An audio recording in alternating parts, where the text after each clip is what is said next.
to our second monthly Screen Thoughts Club. We're so excited to have some people here. And Val's here for the first time. This is the first time I've ever seen Val, who's been following Screen Thoughts for, I think, 9 years, Val. That's how long. That long? Jeez. I'm contributing. A little frightening. But anyway, and Lala's here, and Francis is here. And also our fabulous producer is here. Nano's here producing our segment for us. And we'll be putting it up on YouTube as we do each month now. And Val suggested we do Yellowjackets, which I had not reviewed because Wilder didn't want to see it. And I had watched it and I was like, yes. So thanks, Val, for that suggestion. Yeah, but Lord of the Flies meets Mean Girls meets Yellowjackets, you know. Yeah. And it's about a girls' soccer team from high school with all the stereotypes you could possibly imagine.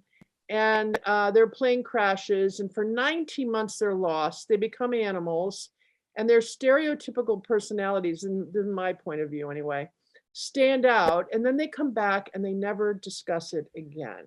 So it's also based on the film and the book Alive. Did anybody see either of those two, the film or the book Alive? Yeah, I think it did. Long. The 1970s or something. Yeah, it was a long time ago. Yeah, it was a long time ago, but that was based on a true story. I remember it was crazy. Andy. Yeah, the football rugby teams plane crashing in the Andes, and then they ate each other who died because there was no food. Yeah. It's openly based on that? Yeah, it's a true story. Yeah, exactly. I love true stories. The showrunners are married, Ashley Lyle and Bart Nickerson, and Jonathan Lisco pulled inspiration from Lord of the Flies. The novel famously tells the tale of a group of British schoolboys who survive a plane crash during nuclear wartime, and they're left stranded on this barren tropical island. And the protagonists sort of begin as civilized adolescents boys can be, and eventually becoming savage beasts who fight to the top hierarchy of power. It's also about democracy, apparently, you know, in all, you know, but I wasn't even going to talk about that tonight because again right now, right?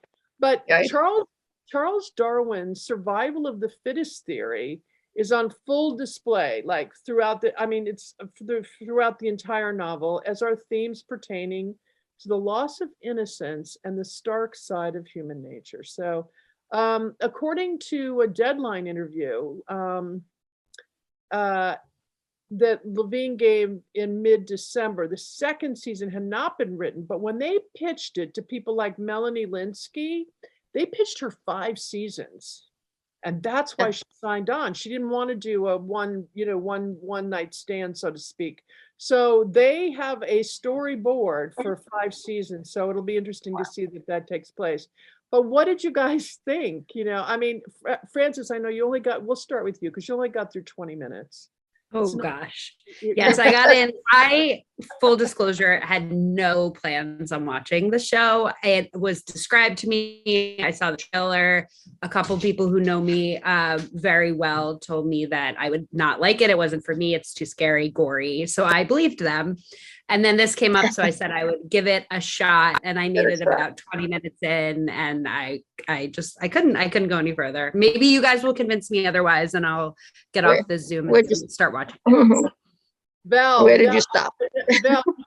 Val, you picked it. There were some bloody animals in the woods or something. I was over that. That was it. That's where you lost me. It's a tough opening. Bloody people, fine. Val, why did you pick it? I like survival stories, and I like how they go back and forth like that, and there's like a mystery involved. But one thing I didn't like is, like, if you're an animal lover, it's hard to watch because a lot of animals don't make it out. I mean, they had Melanie Linsky. I think she killed a rabbit a couple times, right, in her yard. Didn't she kill a rabbit? That Melanie Linsky, we're going to talk about her later. Ooh, okay, yeah. On her. I've got a video to show you guys of an interview she did. Really? Yeah, I think she's an amazingly underrated actor, but she is. Yeah, I like the storyline. Yeah, survival stories. That's interesting. What other stories? What other stories would you say are along? Like, what other survival stories? Well, there's the one that was on Amazon recently. It's called The Wilds. I don't know if you heard of it. No. Yes, you have to check that out. It's like a group of girls plane goes down, on an island, but there's a big twist to it in the first episode. I'm not going to tell you. It's a lot different than this one, but same general idea, survival. But there's a twist in the first episode. Did you watch Lost? Did you do Lost? No, I actually watched the finale. I don't know why I do that sometimes. Yeah. That was the first thing I thought of when I read the premise for this show was Lost, which I did watch, but I mean a million years ago. But. Well, it's funny because I texted Lalu this afternoon because you just watched it in the last 5 days or so. And I said, did you like it? And you said, I loved it. What, you loved it? Wow. Oh my God, tell me. Wow. Yeah, no, I was shocked in the beginning too, Francis. So maybe you can go. You have to keep going. It's not that it gets necessarily easy. It doesn't, but at least the shock is gone and you can start focusing on the story. Because at the beginning, I remember when I started watching for this discussion and I sent a message to Christine saying, oh my God, is that like a more violent female version of Lord of the Flies? Which apparently wasn't such an original comparison from what I saw later. Everybody made this comparison. Oh, really? But I think the story is fascinating, and both the young girls in the island and them later dealing with that I can't even tell which story is more compelling. So that's great, because usually there's like one part of the story that is really where most of the interest is, and then you just want to get rid of the second half. But here they can balance that. And I think it's brilliant that they, instead of having boys, which was the case with Lord of the Flies, they have girls, because I think that adds so more layers. Like boys are so simple. Women and even girls are so much more complex we've also been exposed to so much more male violence on the screen. So seeing it with a group of females turning on each other in a way it's just very unusual, and I think new, but also I think worthy of being on the screen. I did. Yeah, it's much more complex than what it would be I think if there were boys that age. They would be just really literally just fighting for survival, and there is so much more going on there. Did anybody, in 1995 there was a movie that came out called Now and Then, and it was Rosie O'Donnell, Christina Ricci, who interestingly enough, she played the young, it's a similar type of thing. Christina Ricci, Demi Moore, and Melanie Griffith. And it goes back and forth between when they were four friends in tween years to their adult reunion, because they hadn't seen each other in years. And Christina Ricci played one of the young kids. I think she played, who was it? Rosie O'Donnell. No, Demi Moore's earlier version. I don't remember which one. But anyway, and now here she is. She was pregnant through the entire shooting of this film, but she plays the older version. But I remember watching Now and Then, and one of the things about it was sometimes when you go back and forth in time, you prefer watching one of the times that you go back and forth between. But with Now and Then, I loved both the young storyline and the older storyline. And I have to ask the question, is there a storyline you guys preferred? The older version storyline of them now, or did you prefer the storyline in the jungle that they were in? It's actually the mountains of Canada they're supposed to be in. I was going to ask you that, actually. What did you prefer? For a while, I like them both, but I don't know, the older version, I don't know, because I like Misty is so unhinged. She's so fun to watch. I love Christina Ricci she's my MVP. She's really funny. And her and Juliette Lewis together are like a great team, because Juliette Lewis didn't want anything to do with her, she like pushed her aside, but they're really funny together. So I wanted to keep seeing them a lot. So well, and I think by the way, the younger actors are not well known. And with the exception of Christina Ricci, the younger actors in Now and Then did not rise to fame, other than Christina Ricci.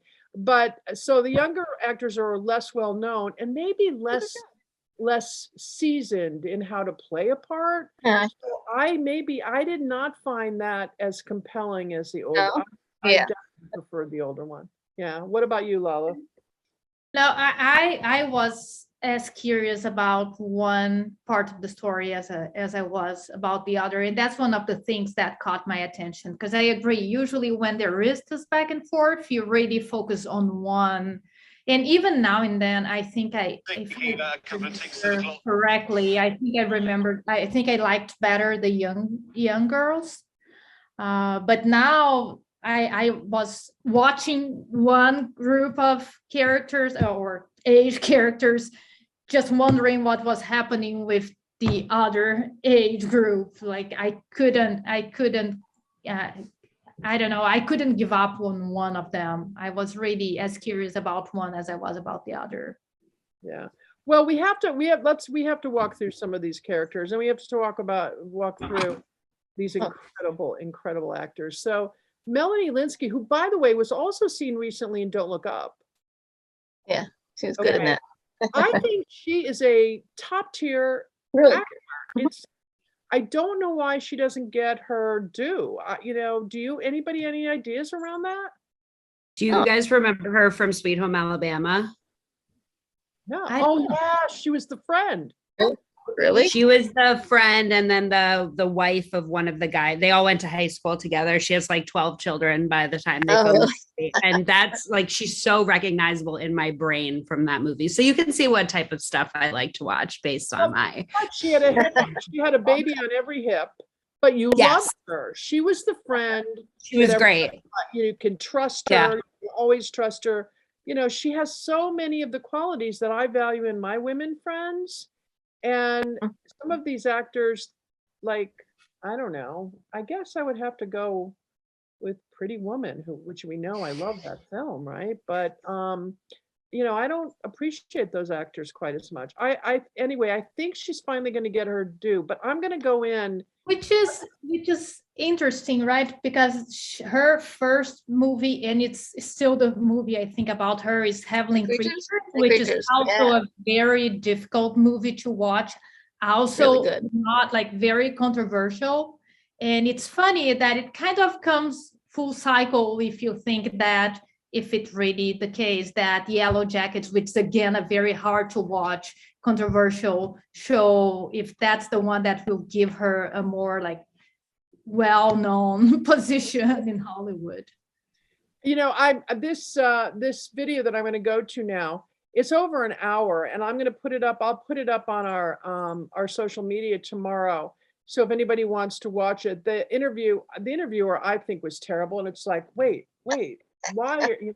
But I think that I certainly think that a lot of people had some interesting things to say. But I'm going to share my screen, so give me just a second here to do that. One moment, please. I'm not always so good at this, but I'm going to try. And then I'm going to go to what I want to show you. Okay. Wait, what happened to it? Hold on. Wow. Oh, here it is. Oh, that's not it. Oh, here it is. Here it is. Wait, I got it. Hold on. Okay. Loser girl that I am. Okay, hold on. Hey, better than me. Okay. Oh, cool. Actually, Melanie, you kind of inadvertently answered this a little bit earlier, but I was just wondering if you feel there's more story to tell after this first season, and if you anticipate that. I know it's a little premature, but it sounds like from what you heard from the showrunners that they have a whole vision for beyond what happens in this season. Yeah, I mean, God willing, there's something beyond the first season. I would love it, because I don't know if you can tell, we love each other so much. It's like, oh, don't cry. She's a crier. Sorry, I'm not going to touch it. Like somebody just like touches my arm. It was such a great experience. I would love for more, but yeah, they really have it like sketched out for beyond. Some things they're wrapping up quickly within the first season, and then there are other things that play out like over much longer. You know, I asked them very specific questions like, well, when does this thing happen? When does this thing happen? And it's like, you know, they have a real long-term plan. So I hope they get to do it. Well, I do too. Can I just say something? Please. Natalie was really depressing to play, and she's a de-evolution. So you sort of devolve. And I didn't know that. But every one of these people up here is so beyond talented and wonderful. And this was a post-pandemic show. It was very difficult. But the show's awesome. But my character is like, Oh,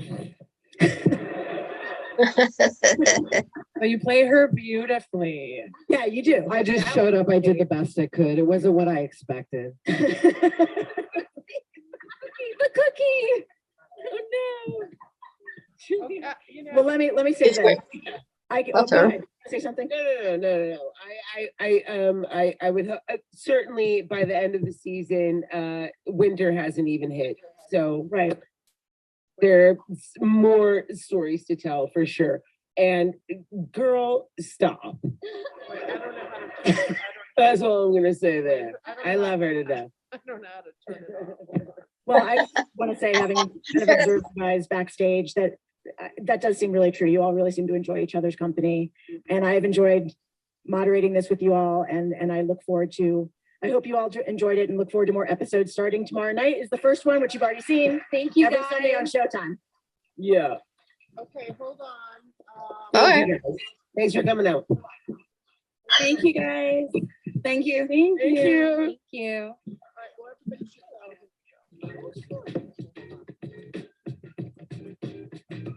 Okay.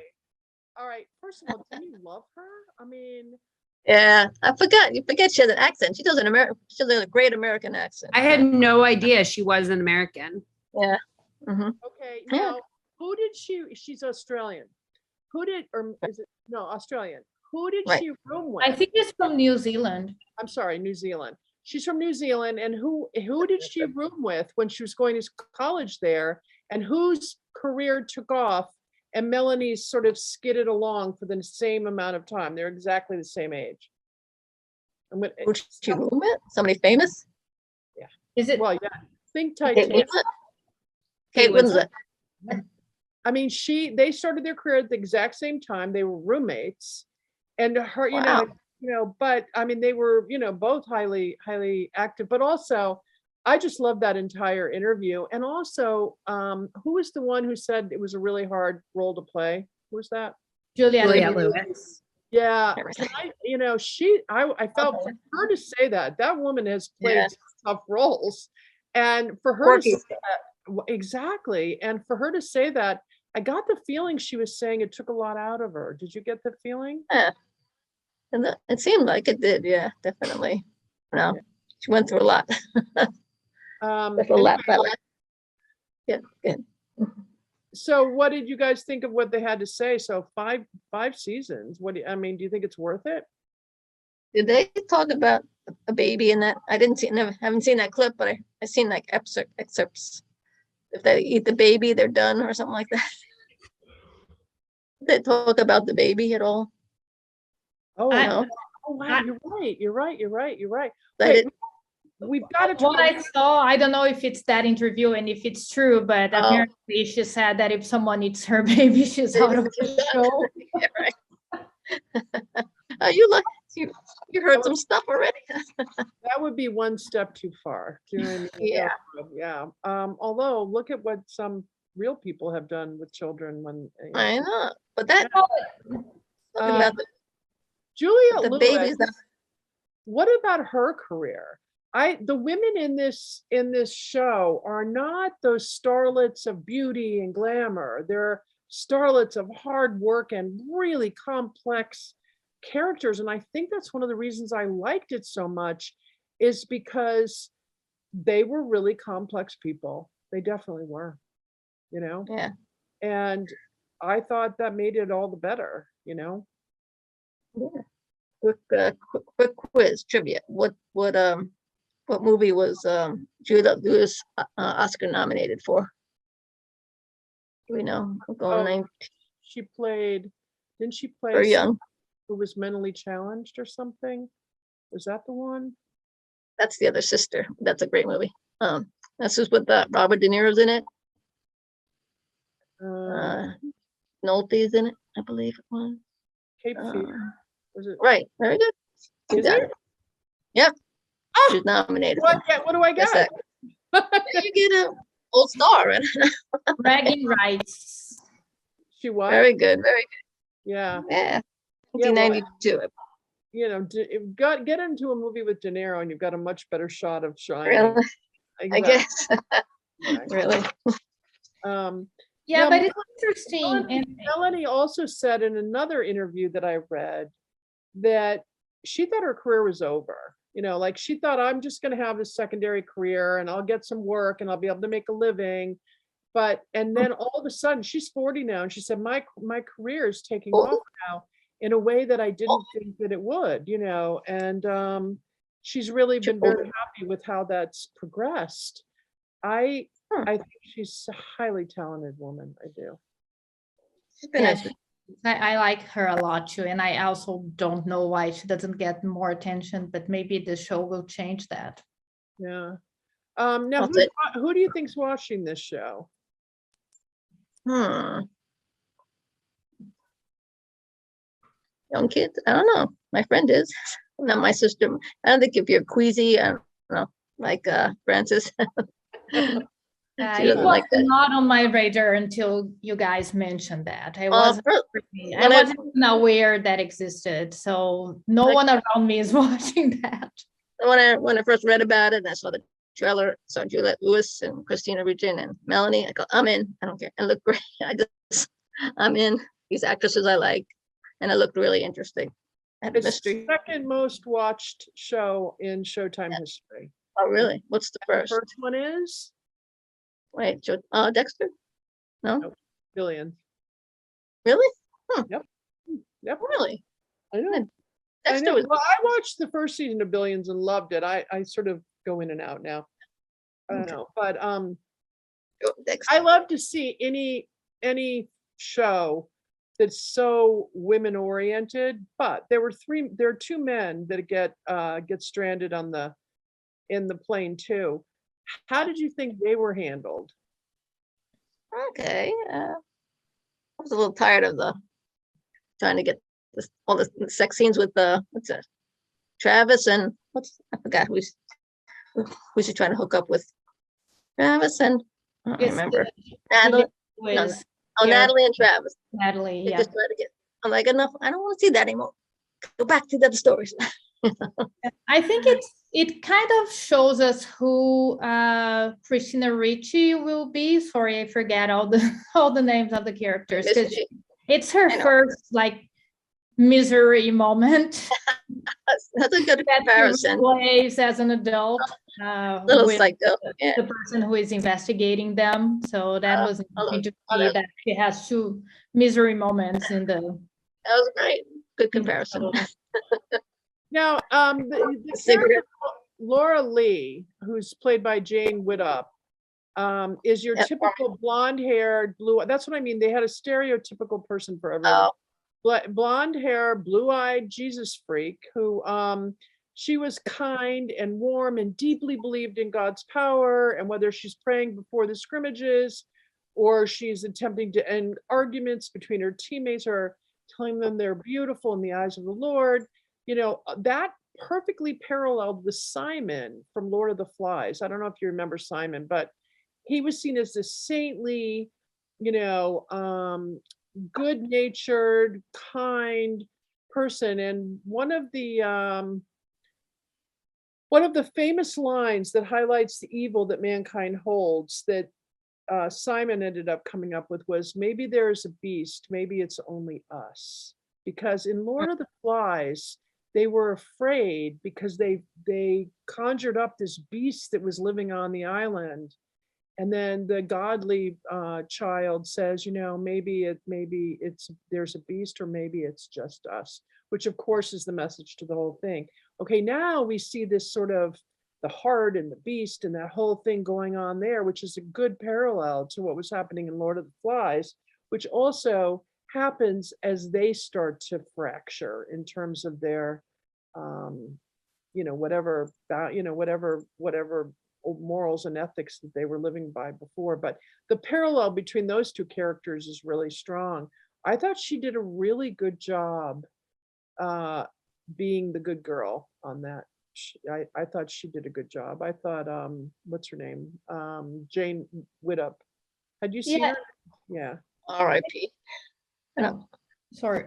No, I was just gonna say that it's interesting. Yeah, I agree with you that they always start with a stereotype, but they don't follow on the steps of the stereotype. So that's also something that becomes interesting, because that's not, I mean, even Laura Lee, like, she becomes so brave and she risks everything, and at the end she's like the brainy girl who can fly the plane. It doesn't work, but yeah, exactly. Yeah, but it wasn't her fault, right? She was able to fly the plane, but something happened. It's not like she did something wrong, apparently. So she became the brave girl who learns how to fly the plane. And then the captain of the team, who was, the stereotype is that she would be the one dominating the group. She quickly is not dominating the group at all. It's not. Who's that? The blonde girl who is sorry, I forget. The blonde girl. There is an easy way of explaining, but that would be a spoiler, so I don't know if I should do it.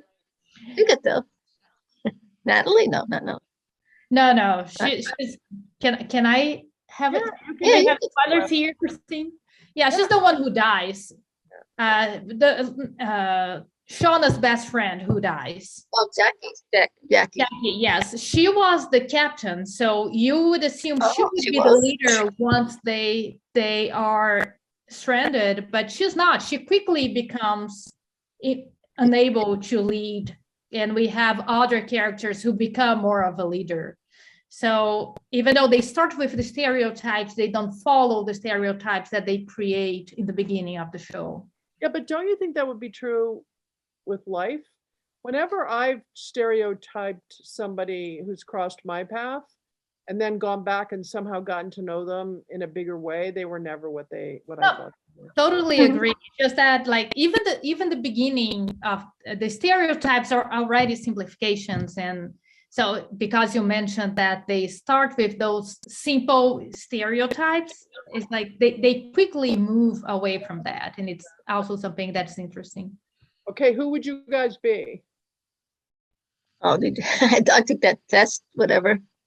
I turned out to be bad. Which one would you be? I just took a BuzzFeed test, like quiz. Who are you? Which one are you? It's ask you different questions, and I turned out to be Van, the girl that got her face bit off. Okay. Like, why? First of all, they just stitched her up. She wouldn't have looked like that. She looked too good. You gotta suspend your disbelief, You'd have a lot of infections and everything. I saw a little bit of myself in a lot of them. Oh, really?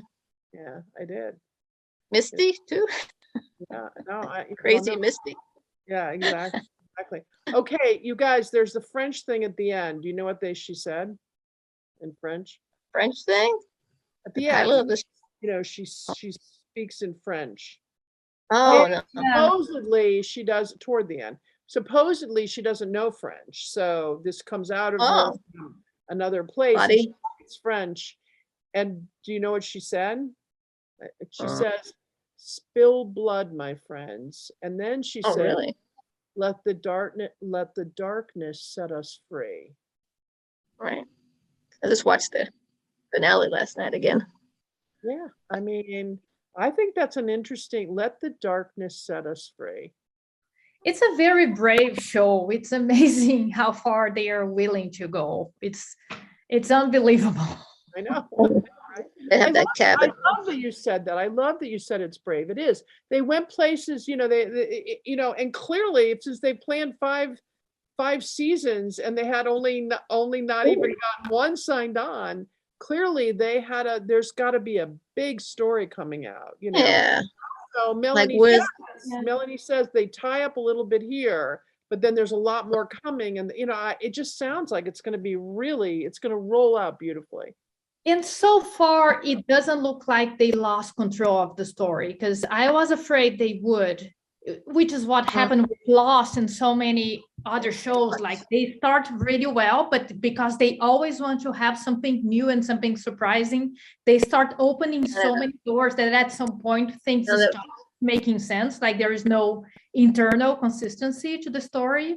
But so far, even though they can really go far in what they are doing, there is nothing that I look and I say, okay, there's no way they can type that back to a cohesive story. This is going downhill. So far, that hasn't happened. And with a lot I remember Lost went completely off the rails the last season. Yeah.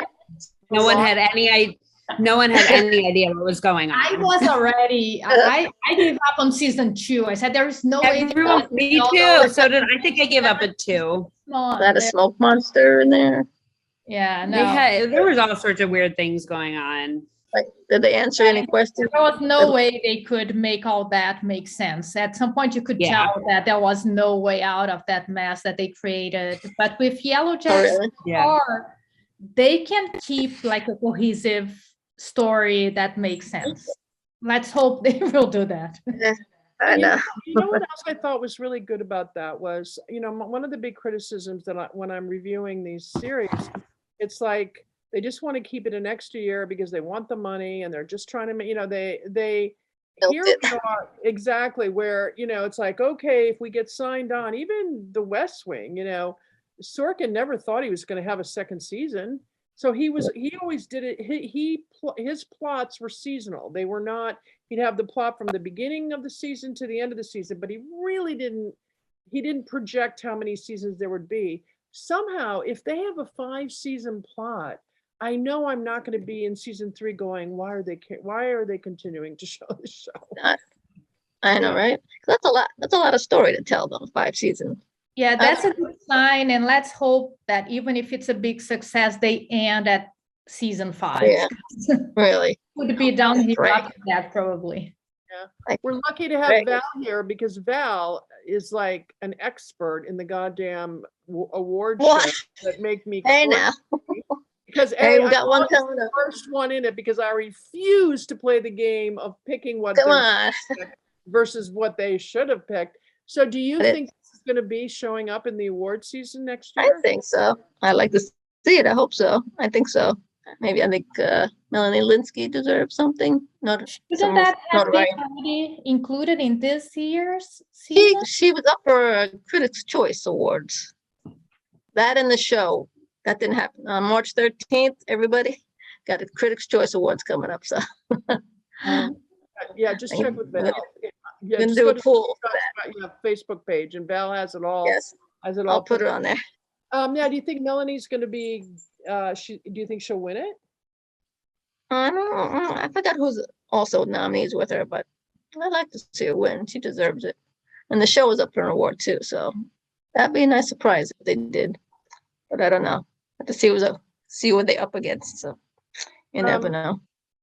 Okay, so anybody else have anything else? Because if not, we're going to wrap this up. But I'm so glad you chose it, Val. Anything else you wanted to bring out? What about now Shauna is pregnant, right? She's gonna have a baby, right? Right. So the baby is not her daughter in the future, right? Because it takes 25 years. It doesn't make sense. The daughter is too young to be that baby. I want to know what happened to that baby. That's why she's sad if someone eats the baby. But that's not. At first, I was thinking that's her daughter, but it can't be her daughter. 13. That's not. Yeah. Yeah, the daughter's too young to be that baby. Yeah. There is no way. There's the baby, and she'll turn up in the future somewhere. Who knows? That could be in a. That was tough. There's a lot of characters there. There is no way they all died. So and they kind of make reference to people that they don't have contact to, right? So I'm sure there will be new characters, like characters that we know so far as young girls. They will start to show up as adults for seasons. Who kidnapped who kidnapped Juliette Lewis. I don't know. So I And it's- mentioned earlier, I left this out and I should bring it back Yeah. in. That I mentioned earlier, there were two characters that paralleled two characters from Lord of the Flies. Well, the second character is Christina Ricci's character with her big, frizzy, dark, dorky glasses. You know, and so Misty is the Yellowjackets soccer team's equipment manager. And she's hardly, no one talks to her. She's a nobody who's invisible to the team, all of those things. But her humble personality then sort of morphs into something vile, and her smile even it's eerie and it's like, it's just terrible. But it's easy to compare Misty to Lord of the Flies antagonist Jack. So Jack represents the inherent evil within humanity. And his hunger for power and control only grows as the novel continues. So he's the guy who first put the blood paint on his face in Lord of the Flies. I don't know if anybody remembers that, but he eventually becomes this like barbaric, egotistical monster. And, they stay on the island in Lord of the Flies. She has become this egotistical monster. Like, how dare you not do exactly what I want you to do when I want you to do it? And so those are the two characters that really parallel the two characters from Lord of the Flies. And I found it fascinating. But I also found the evolution of her character fascinating, from zero power to determining that she wants to have power over every single person. Amazing, right? Yeah. She's my favorite. Go ahead, Mom.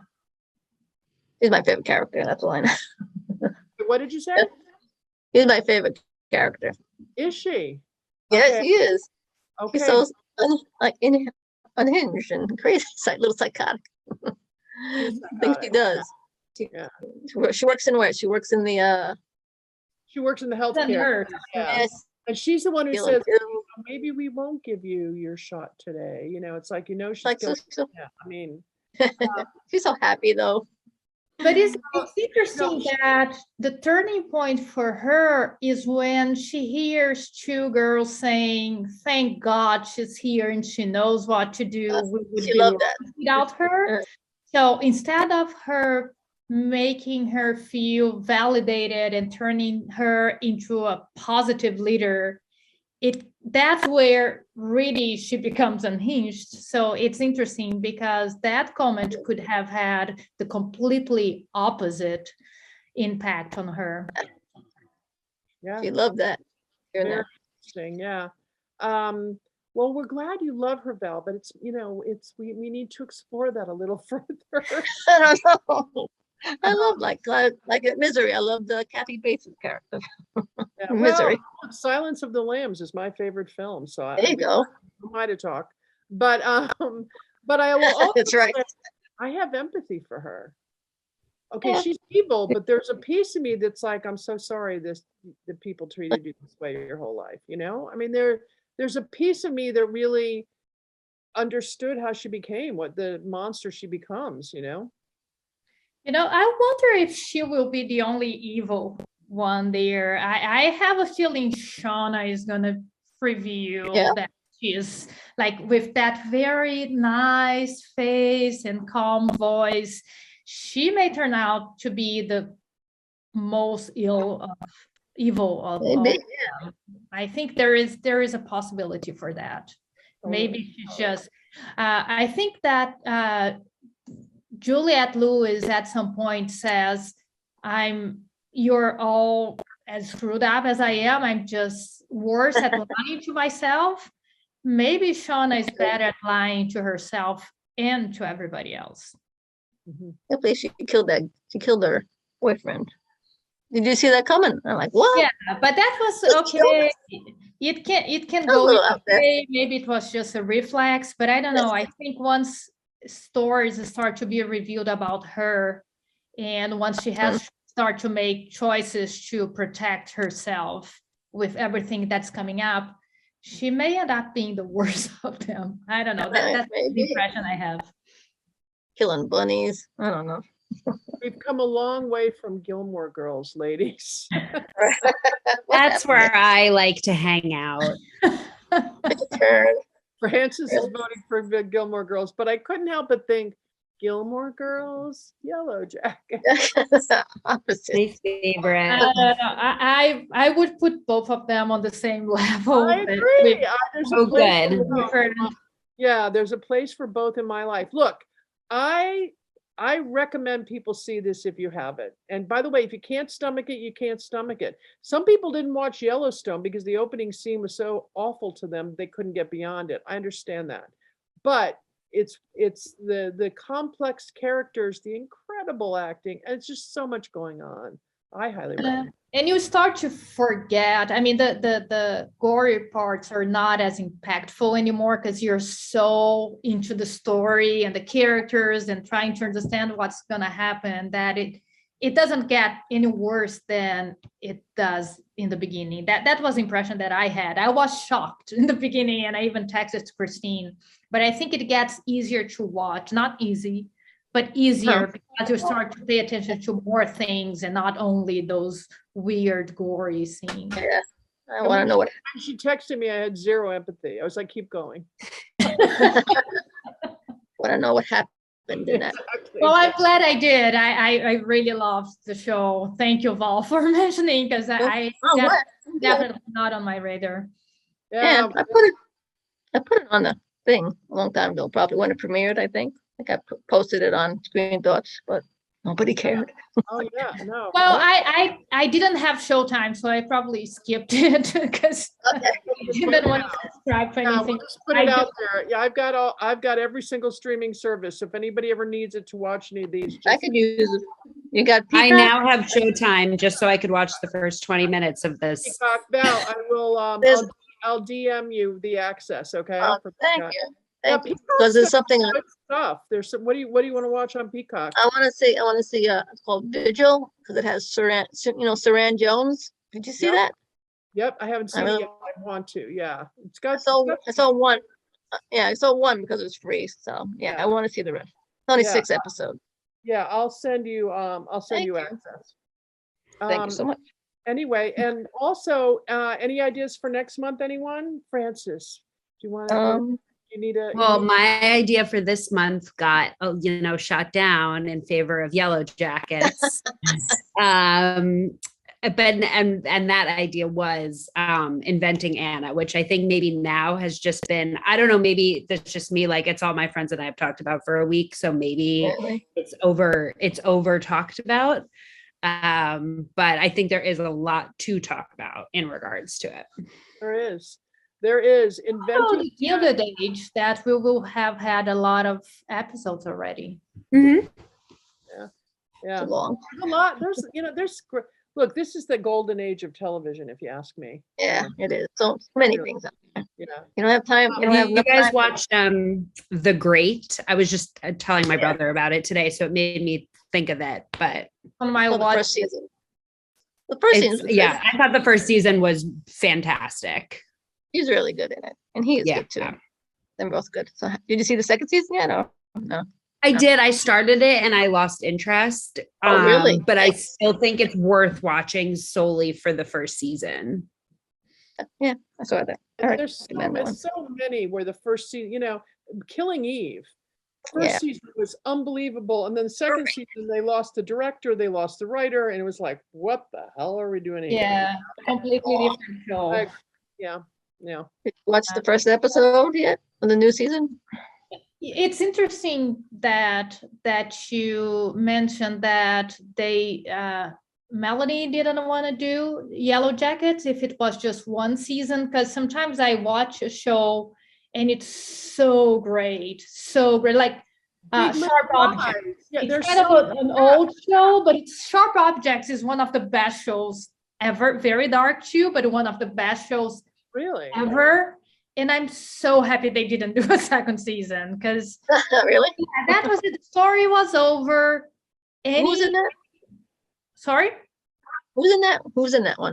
Amy Adams. Oh yeah. I watched a couple, but then I lost interest. So It's great. You should finish, but it's They keep one going? season. There is no risk of having a second season, and I'm happy because if Oh, there really? was, I would have watched because I liked the first one so much. But I'm really? sure Yeah, I it was gotta go back. gonna dilute the first season. That was one of the best Mhm. shows I've ever seen. Yeah. Has anybody heard of Servant? Ever hear of that one? It's on Apple TV. It's called Servant. No, but Oh. I'll check it out. Check it out. Yes, I will. I'm writing it very down. compelling. Is it Severance? Servant. It is M. Night Shyamalan. He produced it. So No, it's 'cause like weird. It's It's very not. good. I want- It's not the one that it's the work life and private life. No, No. that's Because there's Severance. this That's new Severance. one. Maybe we should check Severance. No, Servant. No, SER. there is Sir, another We're one that talking about is two different shows. Oh, Yeah, there are two different shows. Because Severance is one of the new shows. It just Yeah. started, so it will be like something new.